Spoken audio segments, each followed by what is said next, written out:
السلام عليكم اخوتي، اهلا وسهلا ومرحبا بكم. خبر عاجل اليوم اخوتي تم اعلان مع 49 دقيقة بالضبط. تم الاعلان ان المنتخب الوطني المغربي فاز بكأس افريقيا 2025.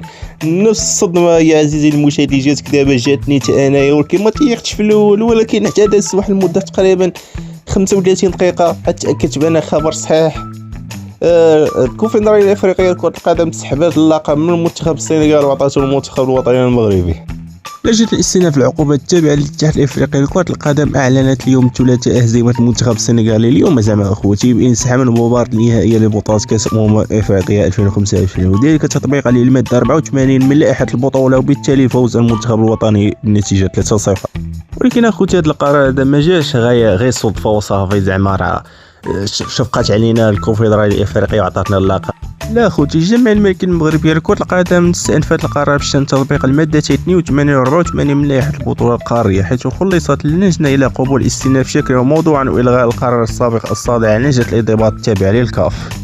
لجنة الاستئناف اعتبرت سلوك المنتخب السنغالي يندرج ضمن مخالفات المادة 82 و 84، وأن الجامعة السنغالية لكرة القدم خرقت المادة 82 من اللائحة من خلال تصرفات منتخبها ليتم إعلان فوز المنتخب الوطني المغربي رسميا بعد انسحاب السنغال من نهائي الكان مع رفض جميع المطالب الأخرى المقدمة.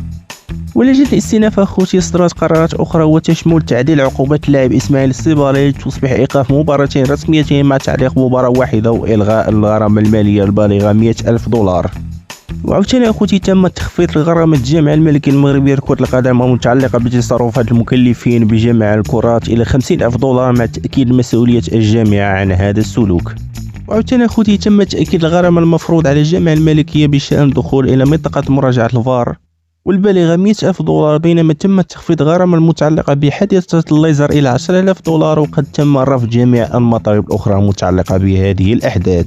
اخوتي غادي يكون وصلنا لنهاية الفيديو ديالنا. عطيوني الآراء ديالكم في خانة التعليقات اخوتي، كي جاكم قرار واش عجبكم واش ما عجبكمش. انا الصراحة ما كنتش متوقع هذا القرار هكا غادي يكون، بصراحة ما كنتش متوقع. انا شنو كنت متوقع ان العقوبات يتم التعديل ديالهم فقط. شي كنت متوقع، ما توقعتش ان اللقب غادي يسحبوه من المنتخب السنغالي ويعطيوه للمنتخب الوطني المغربي.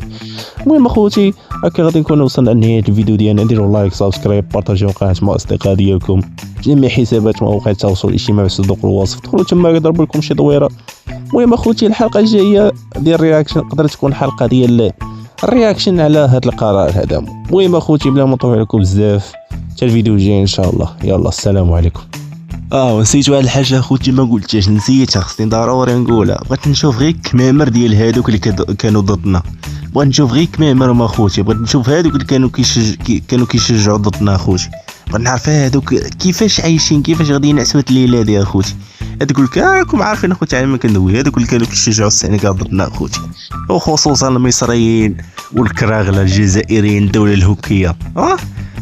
كي جاكم قرار الجزائريين والمصريين وتقعدوا على سلامتكم. بغيت نعرف كيفاش غادي يتنعسوا هاد الليله هذه. ونسيت عاوتاني تقولوا علاش ما بانش بوجه اخوتي. ما لقيتش كيفاش اخوتي نصور فيديو، ما لقيتش كيفاش. قلت الحل الانسب هو انني نصور فيديو بحال هكا.